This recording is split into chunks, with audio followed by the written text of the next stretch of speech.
Good morning, students. Till today we have discussed about we have started with topic solutions. In this topic we have discussed lowering of vapor pressure, Raoult's law for solution containing non-volatile solute. Then we have discussed about elevation in boiling point, and in last lecture we have discussed about depression in freezing point. Today we are going to start with a new property of the solution. Okay, जसं lowering of vapour pressure सोल्युशनची property आहे. जेव्हा सॉल्व्हंटपासून solution बनतं आहे तेव्हा vapour pressure decrease होतं आहे.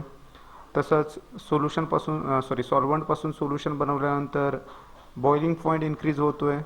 आणि सिमिलरली सॉल्व्हंटपासून सोल्युशन बनवलं जर त्याच्यामध्ये नॉन व्होलाटाईल सोल्यूट ॲड केला तर काय होतं आहे, त्या सोल्युशनचा फ्रीजिंग पॉईंट सॉल्व्हंटपेक्षा कमी असतो आहे आणि त्याला आपण डिप्रेशन इन फ्रीजिंग पॉईंट म्हणतोय. या सोल्युशनच्या प्रॉपर्टी 3 आपण डिस्कस केल्या होत्या.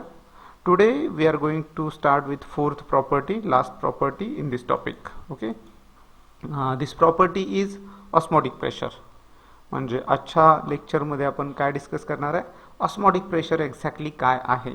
ओके, अँड ऑस्मोटिक प्रेशर काय आहे हे डिस्कस करण्यापूर्वी काही टर्म्स आपण यूज करणार आहे, त्या टर्म्स आपण डिस्कस करतोय. First term is semi permeable membrane. Semi permeable membrane काय आहे. ओके, काही मेम्ब्रेन असे आहेत, काही मटेरियल्स असे आहेत ज्याच्यातून फक्त सॉल्व्हंट मॉलिक्यूल पास होतात. त्यांची पोर साईज म्हणजे त्यांचे जे होल्स आहेत ते स्मॉलर असल्यामुळं त्यांच्यातून फक्त सॉल्व्हंट मॉलिक्यूल पास होतात. तुम्हाला माहिती आहे बऱ्याच वेळा सोल्यूटला जेव्हा ॲड केलं जाते सॉल्व्हंटमध्ये तेव्हा एक प्रोसेस होते सॉल्वेशन, आणि सॉल्वेशनमुळे बल्की रॅडिकल तयार होतात. त्यामुळे सोल्यूट जो आहे तो त्या मेम्ब्रेनमधून पास होत नाही. तर ज्या मेम्ब्रेनमधून, ज्या मटेरियलमधून, मेम्ब्रेन माहिती आहे तुम्हाला एक पातळ पडदा असणार आहे ज्याच्यातून, ज्या मटेरियलमधून काय होत नाही म्हटलं मी, सॉल्व्हंट मॉलिक्यूल पास होतात, सोल्यूट मॉलिक्यूल पास होत नाहीत, अशा मेम्ब्रेनला आपण म्हणतोय सेमी परमिएबल मेम्ब्रेन. सेमी का म्हटलं हे लक्षात येत असेल, कारण सोल्युशनमध्ये 2 कंपोनंट आहेत, सोल्यूट अँड सॉल्व्हंट. पण त्यातल्या एकाच कंपोनंटला, पूर्ण सोल्युशनला हा मेम्ब्रेन पास होऊ देत नाही आपल्या मधून. तर कशाला पास होऊ देतोय, फक्त सॉल्व्हंट मॉलिक्युल्सना. त्याच्यातून कुठले मॉलिक्यूल पास होत नाहीत, सोल्यूट मॉलिक्यूल पास होत नाहीत. अशा मेम्ब्रेनला आपण म्हणतोय सेमी परमिएबल मेम्ब्रेन. जसं ॲनिमल ब्लॅडर आहे, सेल्युलोज नायट्रेट, त्यानंतर कॉपर फेरोसायनाइड, ही काही एक्झाम्पल्स आहेत ज्यांच्यातून फक्त सॉल्व्हंट मॉलिक्यूल पास होतात, सोल्यूट मॉलिक्यूल पास होत नाहीत. आणि म्हणून या सगळ्या एक्झाम्पल्सना आपण म्हणतोय सेमी परमिएबल मेम्ब्रेन. तर सेमी परमिएबल मेम्ब्रेनची डेफिनेशन विचारली जाऊ शकते. Semi permeable membrane is a membrane which allows the solvent molecules but not solute molecule to pass through it. म्हणजे हा मेम्ब्रेन फक्त कुठल्या मॉलिक्यूलना पास होऊ देतोय, solvent molecules are allowed to pass through it but not solute molecule, and therefore it is known as semi permeable membrane. Okay, हे लक्षात ठेवताय. म्हणजे इथून पुढं कधीही हा वर्ड आला सेमी परमिएबल मेम्ब्रेन तर तुम्ही लक्षात ठेवणार याच्यातून सोल्यूट मॉलिक्यूल पास होणार नाहीत, फक्त काय पास होणार आहे, सॉल्व्हंट मॉलिक्यूल्स. एक्झाम्पल्स विचारले जातात बऱ्याच वेळा एक्झामला, त्यामुळे लिस्ट आउट केलेलं बरं असतंय. Cellulose nitrate, animal bladder, ETCR, semi permeable membrane, ही 3 example natural semi permeable membrane आहेत. जसं ॲनिमल ब्लॅडर आहे, सेल्युलोज नायट्रेट आहे, सेल्युलोज आहे, ही काही नॅचरल एक्झाम्पल आहेत. त्यानंतर बऱ्याच वेळा कॉपर फेरोसायनाइड, पोर्सलिन पॉट जे असतात, बऱ्याच वेळा तुम्ही पोर्सलिनचे डिश वगैरे बघितलेले असतात. म्हणजे पोर्सलिन डिश आपण लॅबमध्ये यूज करतोय, बरोबर आहे ना. बऱ्याच वेळा इव्हॅपरेशन करण्यासाठी आपण पोर्सलिन डिश वापरतोय. तर पोर्सलिन पॉटवर कॉपर फेरोसायनाइडचं जर कोटिंग केलं, डिपॉझिट केलं कॉपर फेरोसायनाइडला, तर तो जो पोर्सलिन आहे तो सेमी परमिएबल मेम्ब्रेनचं काम करतोय. म्हणजे त्याच्यातून फक्त काय पास होणार, solvent molecule, solute molecule pass होणार नाहीत. त्यामुळे जर तुम्हाला एक्झामला विचारलं गेलं what is semi permeable membrane or define semi permeable membrane, give example of semi permeable membrane, तर एवढं तुम्हाला लक्षात असायला पाहिजे. Semi permeable membrane is membrane which allows to pass molecules, solvent molecules but not solute molecules to pass through it. Example cellulose nitrate, animal bladder, and सगळ्यात important example copper फेरोसायनाइड. Okay, copper फेरोसायनाइड ज्याचा formula आहे CuFeCN6 deposited on porous porcelain pot. Porcelain pot is the best example of semi permeable membrane. Okay, यानंतर आणखी एक term बऱ्याच वेळा use करणार आहे आपण, ऑस्मॉसिस. ऑस्मॉसिस काय आहे ते समजून घेण्यासाठी आपण एक डायग्राम पहिला डिस्कस करूया. हे एक डायग्राम आहे. या डायग्राम मध्ये तुम्हाला दोन कंपार्टमेंट दिसतात. एक कंटेनर आहे, एक टँक आहे. कन्सिडर करा, it has to compartments. In one compartment there is solvent, in other compartment there is a solution. Okay, एका कंपार्टमेंट मध्ये काय फिल केलंय, सॉल्वंट भरलाय. एका कंपार्टमेंट मध्ये सोल्युशन आहे. और you can say same type of instruments, same type of apparatus is used. Okay, where in one compartment solution of low concentration is there, other compartment contains solution of higher concentration, and these two compartments are separated by semi permeable membrane. म्हणजे या दोन कंपार्टमेंटच्या मध्ये semi permeable membrane आहे. अशा पद्धतीने या दोन सॉल्वंटला, सोल्युशनला किंवा solution of low concentration and solution of higher कॉन्सन्ट्रेशनला सेमी परमेबल मेम्ब्रेननं सेपरेट केलंय. आता तुम्हाला माहिती आहे, जिकडं कॉन्सन्ट्रेशन जास्त आहे तिकडून फ्लो कमी कॉन्सन्ट्रेशनकडे जाणार. बरोबर आहे. इकडे सोल्युशन आहे, इकडे सॉल्वंट आहे. आता सॉल्वंट प्युअर आहे म्हणजे इकडे जास्तीत जास्त सॉल्वंट आहे आणि या साईडला सॉल्वंट कमी असणार, कारण का इथं सोल्युशन आहे. सोल्युशन हे मिक्सचर असणार, कशाचं, सोल्यूट आणि सॉल्वंटचं. त्यामुळे या साईडला सॉल्वंटचं कॉन्सन्ट्रेशन कमी असणार, या साईडला सॉल्वंटचं कॉन्सन्ट्रेशन जास्त असणार. त्यामुळे इकडचे सॉल्वंटचे मॉलिक्यूल या कंपार्टमेंटमधून या सेमी परमेबल मेम्ब्रेन मधून इकडे पास होतील. म्हणजे हा जो फ्लो असणार सॉल्वंट मॉलिक्यूलचा, त्याला एक दिशा असणार आहे, एक ठरलेल्या डायरेक्शन मध्ये हा फ्लो असणार आहे. आणि तो फ्लो कुठून असणार आहे, सॉल्वंट कडून सोल्युशन कडे. आणि इथं विचार केलात, इथं सोल्युशन ऑफ लोअर कॉन्सन्ट्रेशन आहे, सोल्युशन ऑफ हायर कॉन्सन्ट्रेशन आहे. कॉन्सन्ट्रेशन हे सोल्यूटचं सांगतोय आपण. जेव्हा सोल्यूटचं कॉन्सन्ट्रेशन लो आहे तेव्हा त्याचा अर्थ सॉल्वंटचं कॉन्सन्ट्रेशन हाय आहे. आणि सोल्युशनचं कॉन्सन्ट्रेशन हायर आहे म्हणजे सोल्यूटचं कॉन्सन्ट्रेशन हाय आहे म्हणजे सॉल्वंटचं कॉन्सन्ट्रेशन लो आहे. याचा अर्थ या साईडला सॉल्वंट जास्त आहे कारण सोल्युशनमध्ये सोल्यूट कमी आहे, आणि या साईडला सॉल्वंट कमी आहे कारण सोल्यूट जास्त आहे. बरोबर आहे. त्यामुळे इथं सुद्धा सॉल्वंट जो आहे या साईडला जास्त असणार आहे, तो सॉल्वंट या साईडला फ्लो होणार सेमी परमेबल मेम्ब्रेन मधून.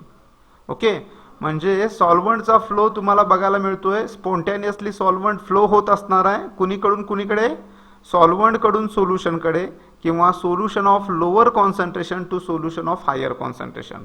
बऱ्याच जणांना इथं कळणार नाही की सर तुम्ही इथं लोअर कॉन्सन्ट्रेशन म्हणताय आणि सॉल्वंट इथं जास्त आहे म्हणताय, इथं कॉन्सन्ट्रेशन हायर आहे म्हणताय, इथे सॉल्वंट कमी आहे म्हणताय. व्हॉट इट मीन? अरे इथं जेव्हा मी कॉन्सन्ट्रेशन ही टर्म वापरतोय तेव्हा कॉन्सन्ट्रेशन ही टर्म सोल्यूटसाठी असते, आणि सोल्यूटचं कॉन्सन्ट्रेशन लोअर आहे याचा अर्थ त्याचा काउंटर पार्ट जो आहे सॉल्वंट तो जास्त असणार आहे. म्हणजे इकडे सॉल्वंट जास्त असणार, आणि तर सोल्यूटचं कॉन्सन्ट्रेशन हायर आहे याचा अर्थ सॉल्वंट कमी असणार आहे. म्हणजे या साईडला सॉल्वंट जास्त आहे, या साईडला सॉल्वंट कमी आहे.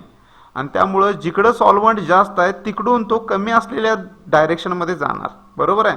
त्यामुळं सॉल्वंटचा फ्लो लोअर कॉन्सन्ट्रेशन कडून हायर कॉन्सन्ट्रेशन कडे असणार आहे. आणि हा जो फ्लो आहे त्या फ्लोला आपण ऑस्मॉसिस म्हणतोय. या फ्लोला आपण काय म्हणतोय, ऑस्मॉसिस. ऑस्मॉसिसची डेफिनेशन विचारली तर काय सांगाल, युनिडायरेक्शनल, एका दिशेने होणारा, स्पॉन्टेनियस, आपल्या मनानं जो फ्लो व्हायला लागलाय, spontaneous flow of solvent molecule from solvent to solution or solution of lower concentration to solution of higher concentration is called as osmosis. Is called as osmosis. तर osmosis ची definition पण इथे लिहिली आहे.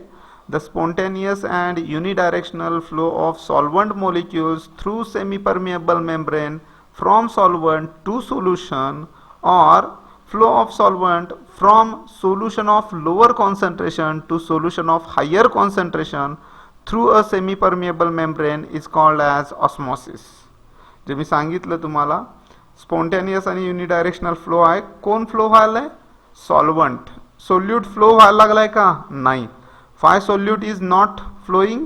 Because solution and solvent is separated by semi-permeable membrane, and semi-permeable membrane allows to pass only solvent molecule.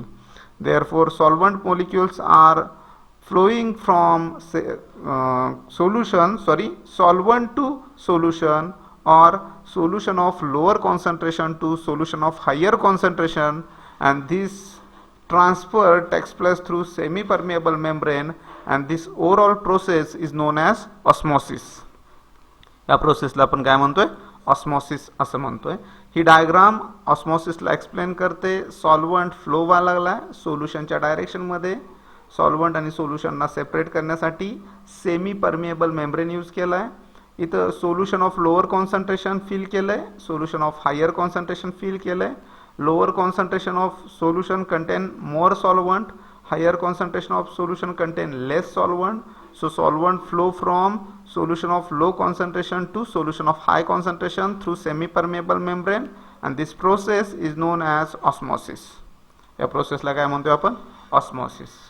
Okay, आता आपल्या important term कडे चाललोय आपण, ऑस्मोटिक प्रेशर.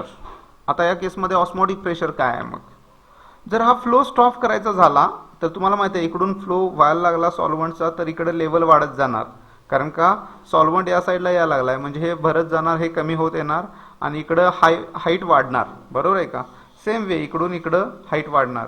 हा जर फ्लो स्टॉप करायचा झाला तर इकडून वरती तुम्हाला सोल्युशनच्या साईडला प्रेशर द्यावं लागेल. ओके, आणि हे प्रेशर दिलं तर इकडं लेवल वाढू शकणार नाही, आणि लेवल वाढू शकणार नाही याचा अर्थ फ्लो स्टॉप होईल. फ्लो काय होईल? स्टॉप होईल. कशाचा फ्लो स्टॉप होईल? सॉल्व्हंटचा. कुणाकडून कुणाकडे? सॉल्व्हंटकडून सोल्युशनकडे, किंवा solution of lower concentration to solution of higher concentration. त्यासाठी कुठल्या साईडला प्रेशर द्यावं लागेल? सोल्युशन साईडला एक्स्ट्रा प्रेशर द्यावं लागेल. आणि हे जे एक्स्ट्रा प्रेशर देतोय आपण ह्या फ्लोला थांबवण्यासाठी, ते एक्स्ट्रा प्रेशर जे आहे त्याला आपण म्हणतोय osmotic pressure. It is known as osmotic pressure. So osmotic pressure is a pressure applied on solution site to stop the process of osmosis, to stop the flow of solvent, and that pressure is known as osmotic pressure of this solution. That pressure is known as osmotic pressure of this solution. The excess pressure on the side of solution that stops net flow of solvent into solution through a semi-permeable membrane is called as osmotic pressure. The excess pressure on the side of solution that stops net flow of solvent into solution through semi-permeable membrane is called as osmotic pressure. म्हणजे solution साईडला तुम्ही जे pressure exert करणार आहे, excess pressure देणार आहे, भले तुम्ही इकडे पिस्टन यूज कराल, त्या पिस्टनचा यूज करून वरून प्रेशर द्याल, जे प्रेशर गरजेचं आहे, प्रेशर दिल्यानंतर जेव्हा ऑस्मोसिस स्टॉप होणार आहे तेव्हा जे अप्लाय केलेलं प्रेशर आहे ते या सोल्युशनचं ऑस्मोटिक प्रेशर असेल. Okay, so osmotic pressure is a pressure, excess pressure on the side of solution that stops the net flow of solvent into solution through semi permeable membrane is called as osmotic pressure. इथं word काय use केलाय बघा, net flow. Net flow का use केलाय? कारण का इकडून पण सॉल्व्हंट इकडे जाऊ शकतोय, इकडून पण इकडे जाऊ शकतोय, पण इकडे सॉल्व्हंट कमी आहे त्यामुळे इकडचा फ्लो जास्त असणार आहे. त्यामुळे इकडून 10 मॉलिक्यूल इकडे गेले आणि इकडून 20 मॉलिक्यूल इकडे आले तर ओव्हरऑल काय असणार? इकडून 10 गेलेले मॉलिक्यूल यातल्या 20 मधून वजा केले तर 10 मॉलिक्यूल इकडेच आले ना, असा त्याचा अर्थ होतोय. याचा अर्थ सॉल्व्हंट इकडून इकडेही जाऊ शकतोय, तसा इकडून इकडेही येऊ शकतोय, पण इकडे सॉल्व्हंट मॉलिक्यूल जास्त आहेत त्यामुळे इकडून येणारा फ्लो इकडच्या फ्लोपेक्षा जास्त असणार आहे. त्यामुळे नेट फ्लो जो आहे तो सॉल्व्हंटकडून सोल्युशनकडे असणार आहे. ओके, तर the excess pressure on the side of solution that stops the net flow of solvent into the solution through semi permeable membrane is called as osmotic pressure. आणि ऑस्मोटिक प्रेशर सॉल्व्हंट साईडला देत नाही आपण, solution साईडला देतोय, कारण का net flow इकडून इकडं आहे, इकडं प्रेशर दिल्यामुळे तो फ्लो स्टॉप होईल आणि तो फ्लो स्टॉप होण्यासाठी दिलेलं प्रेशर जे आहे त्याला तुम्ही म्हणणार आहे ऑस्मोटिक प्रेशर. म्हणजे आतापर्यंत आपण काय काय डिस्कस केलं? semi-permeable membrane, that membrane allowed to pass only solvent molecules and not solute molecule. Example, cellulose nitrate, animal bladder, copper ferrocyanide deposited on porous porcelain pot.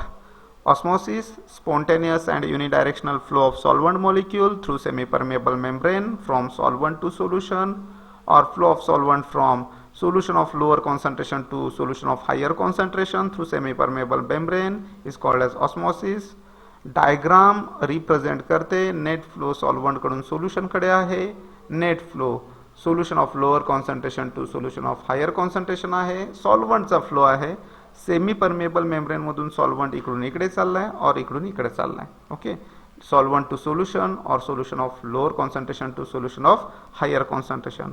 हा फ्लो स्टॉप करण्यासाठी सोल्युशनच्या साईडला तुम्ही एक्सेस प्रेशर देताय आणि ते pressure दिल्यामुळे flow stop होतोय. त्या प्रेशरला आपण म्हणतोय ऑस्मोटिक प्रेशर.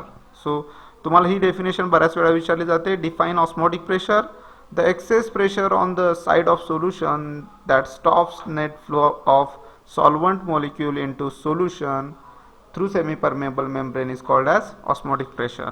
लक्षात राहील, ऑस्मोटिक प्रेशर या साईडला दिलेले एक्सेस प्रेशर आहे. ते प्रेशर का द्यायला लागलाय तुम्ही? सॉल्व्हंटचा फ्लो स्टॉप करण्यासाठी. ओके, जर गरजेचं आहे त्याच्यापेक्षा प्रेशर जास्त दिलं इकडं तर मात्र काय होईल, म्हणजे इकडून इकडं सॉल्व्हंट जायला चालू होईल. कारण इकडं प्रेशर द्यायला लागलाय, इकडून व्हॉल्यूम कमी होणार, म्हणजे बरेचसे सॉल्व्हंटचे मॉलिक्यूल इकडे जातील. बरोबर आहे. म्हणजे जेवढं गरजेचं आहे तेवढं प्रेशर दिल्यावर स्टॉप होईल फ्लो, पण गरजेपेक्षा जास्त प्रेशर दिला तर फ्लो रिव्हर्स होईल. त्या केसमध्ये त्याला तुम्ही रिव्हर्स ऑस्मोसिस म्हणणार आहे. त्याला तुम्ही काय म्हणणार आहे? Reverse osmosis. कॉमनली आपण यूज करतोय वर्ड RO. RO म्हणजे रिव्हर्स ऑस्मोसिस. या साईडला सोल्युशन साईडला जर एक्स्ट्रा प्रेशर दिलं ऑस्मोटिक प्रेशरपेक्षा जास्त, ऑस्मोटिक प्रेशर म्हणजे फ्लो स्टॉप होण्यासाठी गरजेचं आहे तेवढं प्रेशर, पण गरजेपेक्षा जास्त प्रेशर दिलं तर फ्लो रिव्हर्स होईल आणि त्याला तुम्ही म्हणाल रिव्हर्स ऑस्मोसिस. लक्षात आलं? तर ही डायग्राम काय इंडिकेट करते? ऑस्मोसिस. जर इकडे जास्त प्रेशर दिलं गेलं तर फ्लो उलटा असेल, त्यावेळी तुम्ही काय म्हणणार? त्याला रिव्हर्स ऑस्मोसिस. आणि एक्झॅक्टली फ्लो थांबवायला जे प्रेशर देतोय त्याला आपण काय म्हणणार?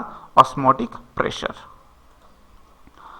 आता आपण काही लॉज बघणार आहेत. हे एक्सपेरिमेंटली डिटरमाइंड आहेत, एक्सपेरिमेंटली डिराइव्ड आहेत, ऑस्मोटिक प्रेशरशी रिलेटेड आहेत. ओके, हे तुम्ही लक्षात ठेवणार आहे. हे म्हणजे गॅस लॉ सारखेच आहेत. जसं बॉइल्स लॉ, चार्ल्स लॉ आपण बघितलं तसं सेम हे लॉज आहेत. पहिला लॉ आपण डिस्कस करतोय व्हॅन टॉप बॉइल्स लॉ. तर तुम्ही यापूर्वी पण ऐकला होतात की बॉइल्स लॉ हे टायटल तुम्ही ऐकलाय. इथं हे सोल्युशन साठी आहे आणि व्हॅन टॉप या सायंटिस्टनं ते म्हणजे डिराईव्ह केलं,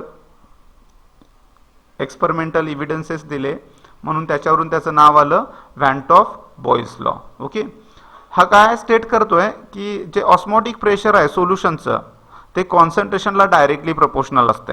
ते कॉन्सन्ट्रेशनला डायरेक्टली प्रपोर्शनल असते किंवा सोल्युशनच्या व्हॉल्यूमला इन्व्हर्सली प्रपोर्शनल असते. सोल्युशनच्या व्हॉल्यूमला इन्व्हर्सली प्रपोर्शनल असते. एक्सपेरिमेंटल डेटावरून हे स्टेटमेंट लिहिलंय, त्यामुळं ते स्टेटमेंट तुम्ही पाठ करणार आहे. It states that at constant temperature, temperature जर कॉन्स्टंट असेल तर osmotic pressure pi of dilute solution is directly proportional to molar concentration और inversely proportional to volume of the solution. हे पाठ ठेवणार आहे तुम्ही, लक्षात ठेवालच. हे बघा की बॉइल्स लॉ सारखं इक्वेशन आहे. इथं पाय म्हणजे ऑस्मोटिक प्रेशर आहे. पाय हा सिम्बॉल ऑस्मोटिक प्रेशर साठी यूज करतोय आपण. तर pi is inversely proportional to volume, जसं P is inversely proportional to volume आपण बॉइल्स लॉ मध्ये बघितलं होतं. बरोबर ना? त्यामुळं इथं एक गोष्ट लक्षात ठेवा, ऑस्मोटिक प्रेशर सोल्युशनच्या कॉन्सन्ट्रेशनला डायरेक्टली प्रपोर्शनल असते, सोल्युशनच्या व्हॉल्यूमला इन्व्हर्सली प्रपोर्शनल असते. इन सोल्युशन कंटेनिंग 1 ग्राम मोल, 1 ग्राम मोल असं लिहायला अवघड वाटत असेल तर 1 मोल म्हटला तरी चालेल. मोललाच ग्रॅम मोल असं पण म्हणतात. त्यामुळे in solution containing 1 gram mole in VDM cube म्हणजे फी लिटर सोल्युशन, VDM क्यूब म्हणजे फी लिटर सोल्युशन असेल तर osmotic pressure is directly proportional to C. जे या लॉ मध्ये स्टेट केले, osmotic pressure directly proportional to concentration, where C is concentration आणि कॉन्सन्ट्रेशन मोलार आहे. कॉन्सन्ट्रेशन मोलार आहे म्हणजे मोलार कॉन्सन्ट्रेशन म्हणजे काय? मोल पर लिटर. मोलार कॉन्सन्ट्रेशन म्हणजे काय? मोल पर लिटर. आणि हे सगळं ॲट कॉन्स्टंट टेम्परेचर आहे. हे सगळं ॲट कॉन्स्टंट टेम्परेचर आहे. If N moles of solute dissolved in V litres, जर सोल्युशन बनवलं ज्याचं ऑस्मोटिक प्रेशर आपण मेजर करायलोय त्याच्यामध्ये सोल्यूट N मोल्स आहे, फी लिटर सोल्युशन आहे, तर कॉन्सन्ट्रेशन तुम्हाला माहिती आहे मोल पर लिटर म्हणजे number of mole divide by volume. Number of mole divide by volume हा कॉन्सन्ट्रेशनचा फॉर्म्युला आहे, बरोबर का? लक्षात ठेवा, हे कॉन्सन्ट्रेशनचा फॉर्म्युला काय आहे? Number of mole divide by volume. त्यामुळे हे इक्वेशन जे आहे वरती दिलं होतं, pi is directly proportional to C, ते कसं होईल? Pi is directly proportional to n by V. Pi is directly proportional to n by V because n by V म्हणजेच concentration. Where n is number of moles of solute, V is volume of the solution. Okay, so pi is directly proportional to n by v.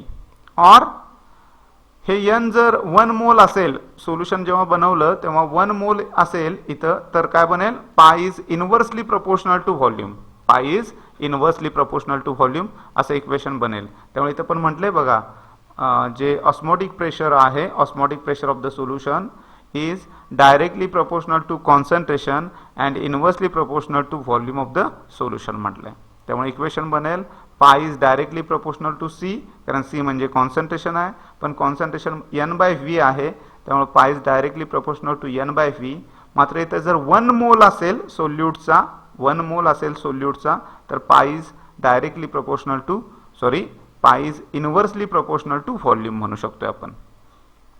हा आहे van't Hoff Boyle's law. Statement पाठ करून ठेवायचं आहे आत्ताच्या आत्ता लगेच. At constant temperature osmotic pressure, osmotic प्रेशरचा सिम्बॉल आहे pi of dilute solution is directly proportional to molar concentration or inversely proportional to volume of the solution. If solution contain 1 gram mole of solute in V dm cube, then pi is directly proportional to C, where C is concentration in mole per liter at constant temperature. If n moles of solute dissolved in V liters of solution, then concentration is equal to n divided by V. Hence, pi is directly proportional to n divided by V, or pi is inversely proportional to V. इथं जर n ची value 1 घेतली तरी चालेल, किंवा n constant आहे म्हटला तरी तुम्ही म्हणू शकता pi is directly proportional to, inversely proportional to V. Okay, मग हे झालं व्हॅन टॉप बॉयल्स लॉ. आपण बघतोय van Hoff Charles law now. Okay, हा चार्ल्स लॉ सारखाच आहे. चार्ल्स लॉ आठवतोय काय बघा, काय सांगितलं होतं? Pressure is directly proportional to temperature. Pressure is directly proportional to temperature.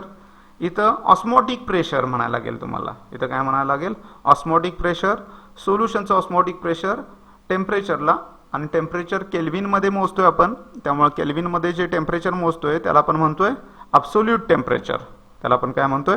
Absolute temperature. So according to van't Hoff Charles law, सोल्युशनचं कॉन्सन्ट्रेशन कॉन्स्टंट असेल, solution has constant concentration, then osmotic pressure is directly proportional to absolute temperature. Osmotic pressure is directly proportional to absolute temperature. It states that at constant concentration, मी बोललो solution जे आहे त्याचं concentration constant आहे. The osmotic pressure pi of the solution is directly proportional to absolute temperature. Is directly proportional to absolute temperature. म्हणजे osmotic pressure कॉन्सन्ट्रेशनला directly proportional आहे, आणि osmotic pressure absolute टेम्परेचरला डायरेक्टली प्रोपोर्शनल आहे. मग हे इक्वेशन काय होतं? Pi is directly proportional to C, van't Hoff Boyle's law. आता इथे काय म्हणतोय? ऑस्मोटिक प्रेशर डायरेक्टली प्रोपोर्शनल टेम्परेचरला आहे, म्हणजे pi is directly proportional to capital T, फिर capital T is absolute temperature. आणि जेव्हा मी वर्ड वापरतोय अब्सोल्यूट टेम्परेचर, तेव्हा त्याचा अर्थ तुम्ही समजून घेताय की बाबा जे टेम्परेचर आपण एक्सप्रेस करायलोय ते केल्विनमध्ये एक्सप्रेस करणार आहे. ओके, सो जर हे टीला इकडं नेलं तर तुम्हाला माहिती आहे pi is equal to K T येईल. ते के म्हणजे कॉन्स्टंट.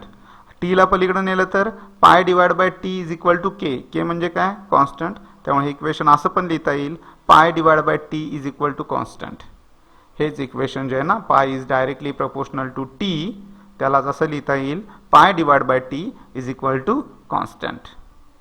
हे सगळे लॉज पाठ करायचे आहेत. काय सांगितलं? Osmotic pressure directly proportional to concentration, inversely proportional to volume of the solution. Osmotic pressure is directly proportional to absolute temperature. कॉन्सन्ट्रेशनचा लॉ आहे त्याला काय नाव आहे? Van't Hoff Boyle's law. आणि टेम्परेचरचा जो लॉ आहे त्याचं नाव आहे van't Hoff Charles law. Statements विचारले जाऊ शकतात, म्हणून लक्षात ठेवा म्हणतोय. ओके, आता याची 2 इक्वेशन आहेत, यांना कंबाईन केलं तर व्हॅन टॉप इक्वेशन तयार होते. या दोघांना आपण कंबाईन केलं, van Hoff Boyle's law and van Hoff Charles law. तर त्याचं कॉम्बिनेशन जे आहे त्याला van top equation for osmotic pressure of dilute solution. तर या दोघांचं कॉम्बिनेशन जे आहे त्याला आपण म्हणणार आहे व्हॅन टॉप इक्वेशन. बघा, तुम्हाला माहिती आहे, इफ पाय is osmotic pressure, V is volume and T is absolute temperature. पाय आहे ऑस्मोटिक प्रेशर, व्ही जो आहे तो व्हॉल्यूम आहे आणि टी जो आहे तो अब्सोल्यूट टेम्परेचर असेल, तर pi is inversely proportional to V, van't Hoff Boyle's law. Pi is inversely proportional to V, van't Hoff Boyle's law. Pi is directly proportional to T, van't Hoff Charles law. बरोबर ना? So ह्या दोघांना combine करा. Combine केलं तर equation काय बनेल? Combining above equation, pi is directly proportional to T by V. Pi is directly proportional to T by V. इथे कॉन्स्टंट घेतलात तर काय होईल? Pi is equal to constant into T by V. कारण का प्रोपोर्शनॅलिटी साईन रिमूव्ह केलं, equal to sign घेतलं. मॅथमॅटिक्समध्ये आपण शिकलोय की इथं एखादा कॉन्स्टंट येणार आणि तो कॉन्स्टंट आपण के घेऊ शकतोय. Pi is equal to constant into T by V. Okay, तर इक्वेशन असं लिहाल, pi is equal to K into T by V. मग व्हीला जर इकडे डिवाइड आहे इकडे आणला तर मल्टिप्लाय होईल. So pi V is equal to K T हे इक्वेशन बनेल. Pi V is equal to K T will be the equation. Van't Hoff Boyle's law आणि व्हॅन टॉप चार्ल्स लॉला कंबाईन केल्यानंतर हे इक्वेशन आलं, pi V is equal to K T. आता बऱ्याचशा calculation नंतर के ची व्हॅल्यू जी आहे ती आर च्या व्हॅल्यू एवढे येते. के ची व्हॅल्यू जी आहे ती कशा एवढी येते? आर ची व्हॅल्यू अँड के ची value, calculated value finds similar, म्हणजे एकदम एक्झॅक्ट इक्वल बघायला मिळतात. के ची व्हॅल्यू, आर ची व्हॅल्यू. आर माहिती आहे तुम्हाला, R stands for gas constant. R stands for gas constant. त्यामुळे इथं आर ठेवलात तर काही प्रॉब्लेम नाही. म्हणून हे equation, since the calculated value of K is almost same as R, R is gas constant, the equation can be written as pi V is equal to R T. Equation can be written as pi V is equal to R T for 1 mole of solute. For 1 mole of solute. कारण का solute 1 मोल आहे म्हणून ते equation 1 by V लिहिलं. N मोल असतं तर एन बाय व्ही लिहिलं असतं. एन बाय व्ही लिहिलं असतं. तर इथं आपलं for 1 mole of solute equation काय झालं? Pi V is equal to R T. जर एन मोल असतील तर इक्वेशन बनेल pi V is equal to N R T. कारण का इथं एन बाय व्ही असतं ना, मग एन बाय व्ही असतं तर व्ही इकडे गेला तर एन इथंच राहणार. त्यामुळे pi V is equal to N R T equation बनेल. If n moles of solute is dissolved in v liter of solution, if n moles of solute dissolved in v liter of solution, the equation becomes pi v is equal to nRT. हे equation जे आहे ते कसं बनेल? पाय v is equal to nRT. लक्षात राहणार का? बघा, सिंपल आहे. मला वाटत नाही तेवढं टफ आहे.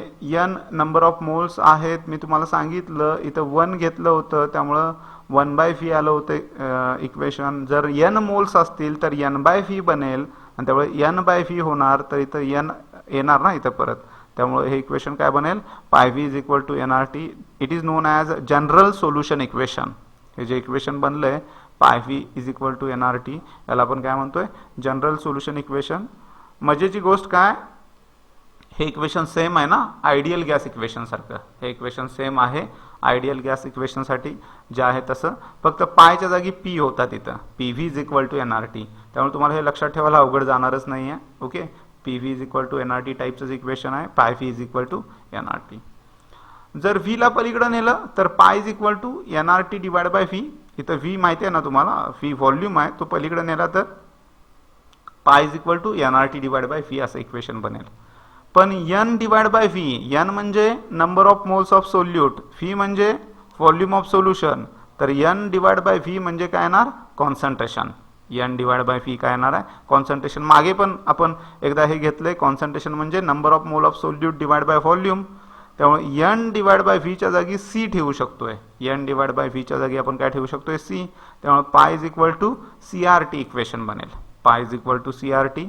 इथं पाय म्हणजे ऑस्मोटिक प्रेशर, सी म्हणजे कॉन्सन्ट्रेशन, आर म्हणजे गॅस कॉन्स्टंट अँड टी म्हणजे टी जो आहे तो टेम्परेचर आहे. Okay, so pi is osmotic pressure, C is concentration, R is gas constant and T is absolute temperature, temperature in kelvin. तरी सुद्धा या टर्म लक्षात ठेवा. कॉन्सन्ट्रेशन मोल पर लिटर येते, concentration in mole per litre, R is gas constant. या टॉपिकमध्ये हे लक्षात ठेवताय, बऱ्याच वेळा कॅल्क्युलेशन करणार आहे आपण. या टॉपिकमध्ये बरेचसे प्रॉब्लेम आहेत, तर त्यासाठी आर ची व्हॅल्यू तुम्हाला पाठ पाहिजे. तर आर ची व्हॅल्यू जी आहे ती ही घेणार आहे तुम्ही 0.082 लिटर ॲटमॉस्फिअर मोल पर केल्विन. ही आर ची व्हॅल्यू यूज करणार नाही, ही सगळ्यांना पाठ आहे 8.314 जूल पर केल्विन पर मोल. ओके, तर या टॉपिकमध्ये सोल्युशन क्वालिटेटिव्ह प्रॉपर्टी या टॉपिकमध्ये जेव्हा जेव्हा आर यूज करणार आहे आपण, तेव्हा तुम्हाला माहिती आहे कॉन्सन्ट्रेशन मोल पर लिटरमध्ये आहे, सो व्हॉल्यूम लिटरमध्ये आहे. तर तुम्हाला जी आर ची व्हॅल्यू घ्यायची आहे ती लिटर ॲटमॉस्फिअरमधली घ्यायला लागेल, आणि त्यामुळे ती व्हॅल्यू कुठली घेत आहे 0.082. ओके, कॅल्क्युलेशनला हीच व्हॅल्यू यूज करणार आहे तुम्ही. टी अब्सोल्यूट टेम्परेचर, अब्सोल्यूट टेम्परेचरचा अर्थ तुम्हाला सांगायला लागणार नाही, केल्विनमध्ये. N number of moles, and V volume of the solution in liter, volume of the solution in liter. So in today's lecture we have started with osmotic pressure. First we have seen semi-permeable membrane which allow to pass only solvent molecule. Then osmosis, it is flow of solvent from solvent to solution or solution of low concentration to solution of high concentration through semi-permeable membrane is called as osmosis. Then we have seen this diagram. This indicate osmosis, flow of solvent to solution, or flow of solvent from solution of low concentration to solution of high concentration through semi-permeable membrane. Then we have discussed osmotic pressure. Excess pressure solution side ला आपण देणार आहे flow stop करण्यासाठी, त्याला म्हणतोय osmotic pressure. Definition होती the excess pressure on the side of solution that stops the net flow of solvent into solution through semi-permeable membrane is called as osmotic pressure. Then we have seen Van 't Boyle's law, that is osmotic pressure is directly proportional to concentration, inversely proportional to volume of the solution. Van 't Charles law, osmotic pressure is directly proportional to absolute temperature. Van 't equation, by combining these two law we get an equation. pi osmotic pressure है, phi volume है, T temperature है, absolute temperature है. Pi is inversely proportional to V. This is Van 't Boyle's law. Pi is directly proportional to T. It is Van 't Charles law. Combining this equation we get pi is directly proportional to T by V. Pi is equal to constant into T by V. Pi is equal to K into T by V. Pi V is equal to KT, where value of K is found to be similar with R. Therefore K can be replaced by R. Equation becomes pi v is equal to RT. This equation is for 1 mole of solute present in the 1 liter or V dm cube of the solution. But if there is n mole of solute in V liter of the solution, then equation becomes pi v is equal to nRT. Okay, इथं n moles असतील solution मध्ये सोल्यूटचे तर. Okay, फीला पलीकडे नेलं pi is equal to nRT upon V, पण n divide by v म्हणजे concentration, so pi is equal to CRT. यामध्ये C कॉन्सन्ट्रेशन, R गॅस कॉन्स्टंटची व्हॅल्यू लक्षात ठेवायला सांगितले 0.082 litre atmosphere per mole per kelvin. T temperature, absolute temperature in Kelvin, n number of moles, and phi volume of the solution. So students, this one is a very simple part of the topic. Upcoming part is bit confusing. पुढचा जो part आहे तो जरा important आहे, त्याच्यावर बरेचसे CET आणि नीटचे question, जेईचे question बनतात. व्हॅन टॉप फॅक्टर आपण डिस्कस करणार आहे नेक्स्ट लेक्चरला. ओके, आणि तो पार्ट इम्पॉर्टंट आहे. आजचा जो टॉपिक आहे तो थेरी एक्झामसाठी इम्पॉर्टंट आहे, ज्याच्यामध्ये तुम्हाला 2 मार्कचे क्वेश्चन विचारले जाऊ शकतात. 1 मार्कचा डेफिनेशनवर क्वेश्चन येऊ शकतोय, मग ती डेफिनेशन सेमी परमेबल मेम्ब्रेनची विचारली जाईल. त्यानंतर ऑस्मोटिक प्रेशर, ऑस्मोसिसची डेफिनेशन विचारतील. या डेफिनेशन विचारल्या जाऊ शकतात, किंवा मी काय म्हटलं, van top Boyle's law, van Hoff Charles law किंवा व्हॅन टॉप इक्वेशन याच्यावर पण क्वेश्चन येऊ शकतोय. ओके, तर तुम्ही बरेच दिवस केमिस्ट्रीचा होमवर्क केला नाही आहे. सो केमिस्ट्रीचा होमवर्क आजच्या लेक्चरमध्ये ज्या डेफिनेशन झाल्या त्या डेफिनेशन आणि लॉज जे झाले त्याचे स्टेटमेंट्स, ओके, आणि इक्वेशन करताय तुम्ही. ओके, तर आजचा होमवर्क मला उद्या बघायचा आहे. उद्या सगळ्यांनी तो सबमिट करताय. होमवर्क केल्यानं काय होतंय, आहे तो पार्ट त्यावेळी परफेक्ट होत जातोय. त्यामुळं साईड बाय साईड स्टेटमेंट पाठ करा आणि इक्वेशन लिहा. अशा पद्धतीने जा. काही डाऊट असतील तर विचारा ग्रुपवर, काही हरकत नाही. ओके, पण अभ्यास करा, ते फार गरजेचं आहे. Okay, have a nice day. Thank you.